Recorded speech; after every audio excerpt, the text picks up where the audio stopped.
This is one of those cars which allows me to reinforce why I started this channel. I've never classed myself as a journalist. I've always classed myself as someone who is so passionate about cars that I want to share it with as many people as possible. And for me to do that, I wanted to effectively try and put as many of you in the seat as I possibly can through osmosis of the eyeballs. So without further ado, let's jump in the Mcalren Senna, see what this thing's all about.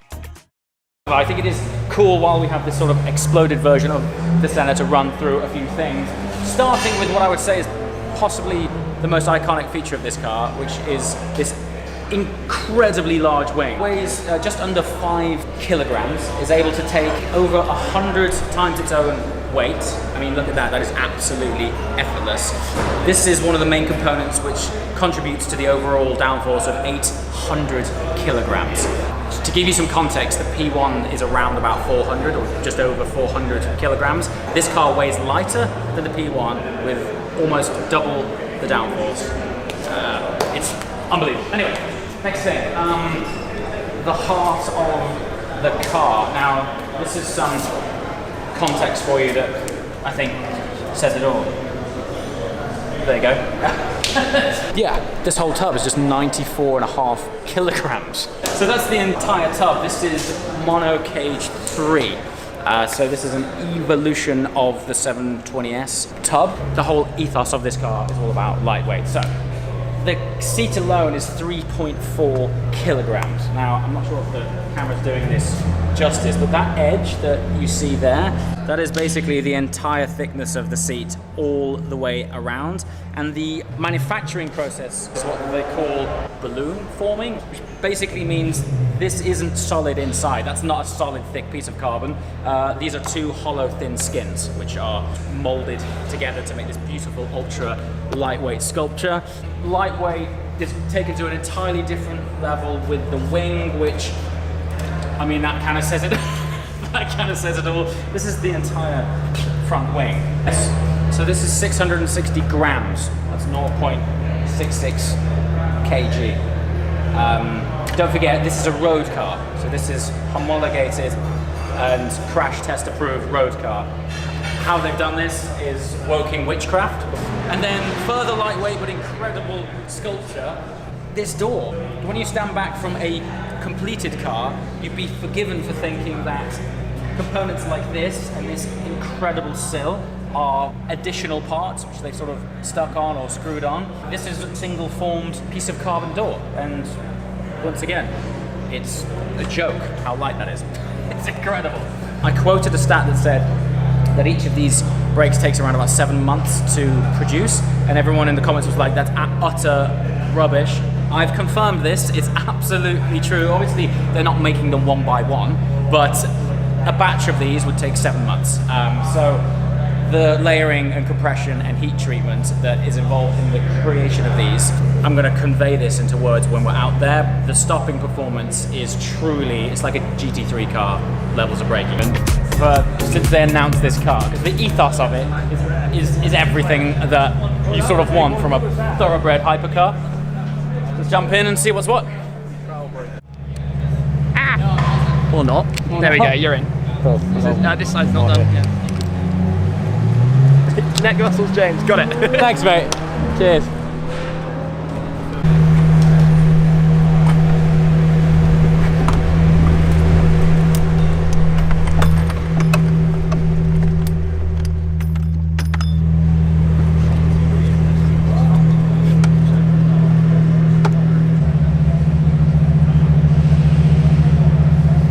The starter button is like a fighter jet in the roof, which is fantastic. Race mode on, like so.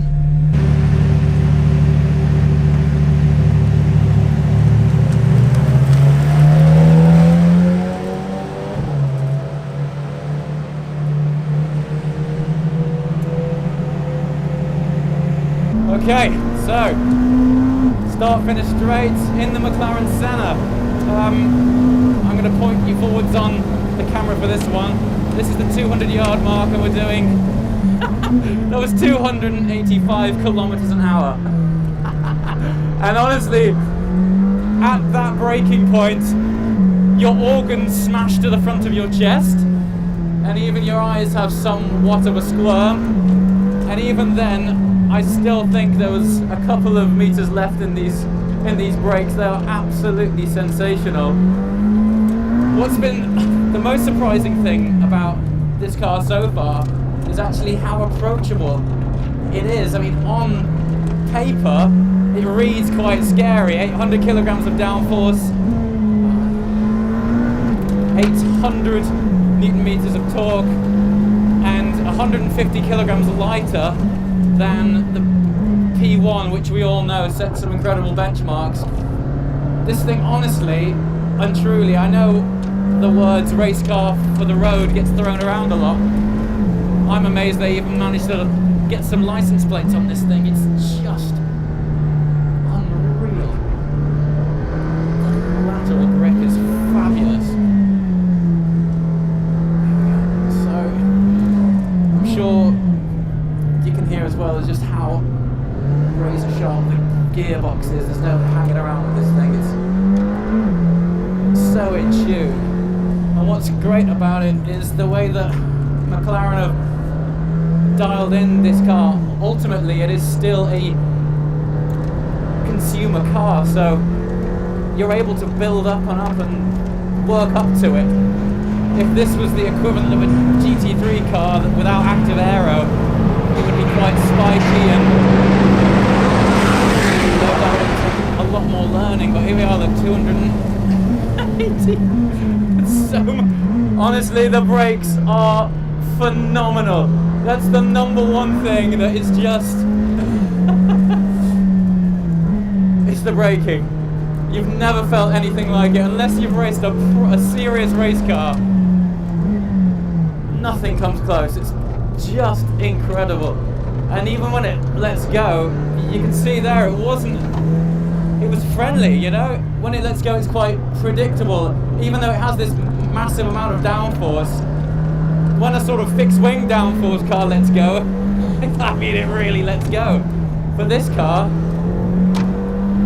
it's not an intimidating place to be, but you can experience, I guess, what it must be like to drive a GT3 car without having to have GT3 driver talent, really. It's incredible.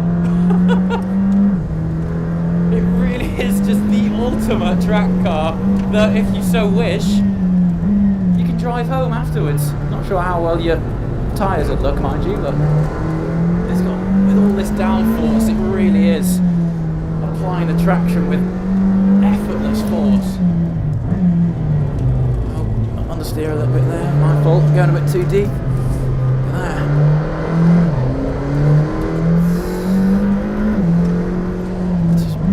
Still, don't get me wrong, requires a lot of concentration, but here we are now. Parabolica, you can adjust it when it starts to understeer on the throttle a little bit. I mean, I'm no racing driver and it makes you feel like a hero. Incredible thing. Here we go again, this is the braking, straight again. I've actually still got more to go there. I mean, that's mad to think. I'm sure if you spend a lot of time in this, you could probably brake all the way up to the apex.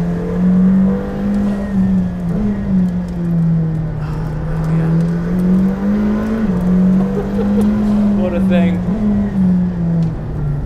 Ooh, got a bit deep there.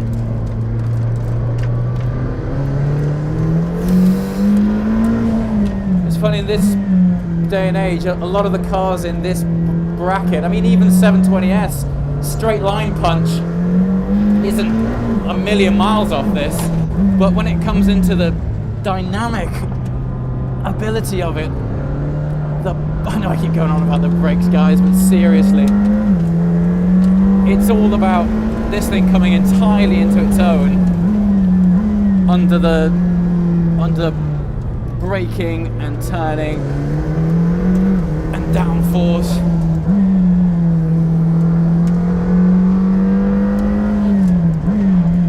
Yeah, this is absolutely a fabulous experience.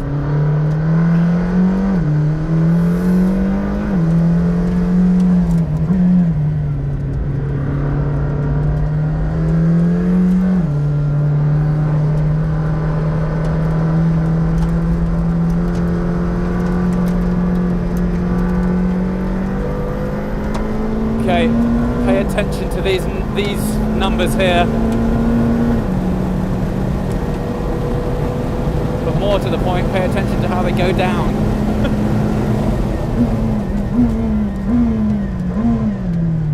Look at that. That is just, seriously, that is race car stuff. There's just no debate. It's absolutely exceptional. You got to remember this thing has number plates. Cool. Oh my god, man. Ugh. Let me just decant the skid lid.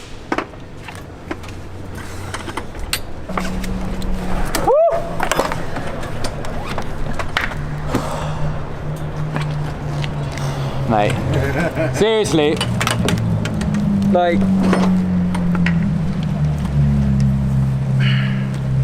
there must have been some backhanders going on to give this thing number plates. It's just absurd. Yeah, honestly, the closest thing that I've been in to this was an R8 LMS, which is essentially a VLN sort of World Endurance Championship platform, proper GT3 racing car. And that was a real, like, you gotta be on the ball, attack, you know, no active aero. The beauty of this is, think of this as almost like a de-restricted, no rules GT3 car for the road. So we say this a lot, don't we? That, oh, it's like a race car for the road. Yeah. This is actually a race car for the road. It's obscene, it's unbelievable. The best thing, and I think the thing which has surprised and delighted me the most, is how approachable it is. You look at those numbers on paper, you're like 800 PS, 800 kilograms of like, you would think that when the aero would drop off a wing like that it would be super snappy, but because it's active, it almost does the bleeding off for you. So when all of the downforce falls away gradually, it's not really snappy. I had one moment where I was slightly crossed up, but it was instinctive. I never had to think about it. Yeah. I think they've gone and done it again, lads. This is like an LT moment, you know. but it's in the Q&A that Paul and I did earlier. Someone asked, they were like, you know, how much of a step on is it really from a 675 LT? An LT wouldn't know which way this thing, like literally wouldn't know which way this thing went. And I remember tracking my LT, and it was on the edge, it was a bit spiky. This thing is even more approachable. Yeah. It's really, you can build up to it, build up to it, build up to it. Before you know it, we were braking. I was doing 285k down this straight, braking at the, like, just past the 200-yard mark. And as I'm building up to it, and because it's building you with so much confidence, you end up beginning to carry that braking even later into the apex, and it all just keeps you super steady. God knows what the electronics on this is doing. It's probably got about 12 computers under there. It's an absolute delight to drive. It's approachable, it's enjoyable. I think it would still improve your driving skills because it's so fast. What do we do now, Paul? I think we where do we go from here? Buy a lot of lottery tickets. Yeah. What can I say? What can I say? Well done, Mcalren. Absolutely sensational. I'd love to try it at Silverstone. Hint. If anyone can sort me out at Silverstone, because a track you could benchmark it against other things. So. Anyway, I'm going to put my hat on because I look like a Wookiee.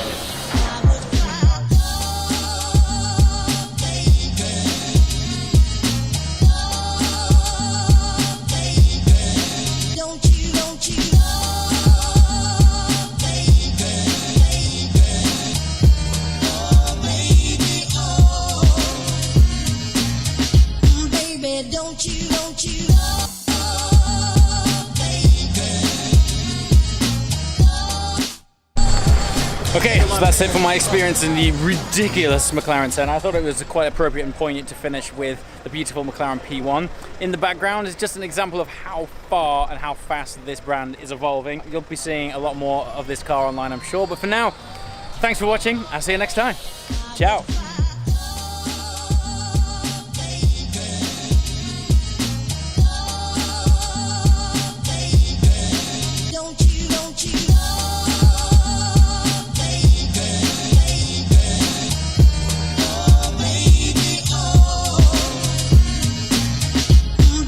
Don't you